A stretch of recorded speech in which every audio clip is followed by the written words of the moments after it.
In what's becoming a pattern, the Trump administration is again backing off after its actions are challenged, dropping its plan to cancel more than 1,500 student visas.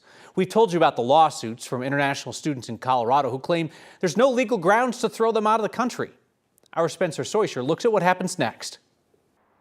It's been a hectic rush to get these lawsuits filed and protection for these individuals. Attorney Zach New has been filing lawsuits for international students at schools across Colorado.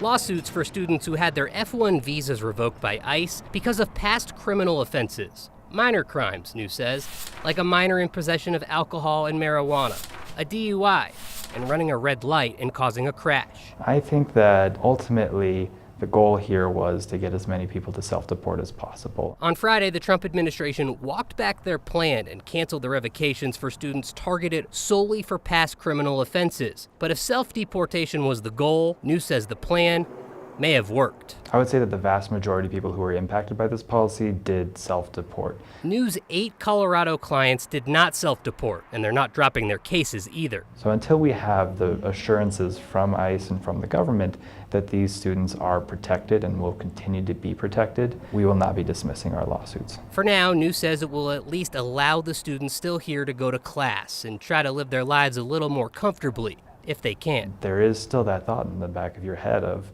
what's happening next. I mean, ICE did not terminate the records of 4,700 students just to put them back in a couple of weeks. The University of Colorado system says they know of at least 22 international students who had their visas pulled. They told us they're aware of today's decision, but it takes time for them to figure out who. They have to keep checking a database to see if those students have a visa. If their name's not in there, that probably indicates that the students have lost their visa.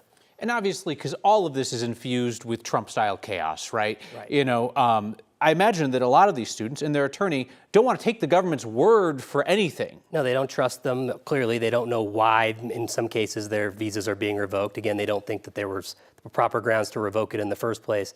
They're on high alert for as long as they need to be. Spencer Soisher, appreciate you following this for us.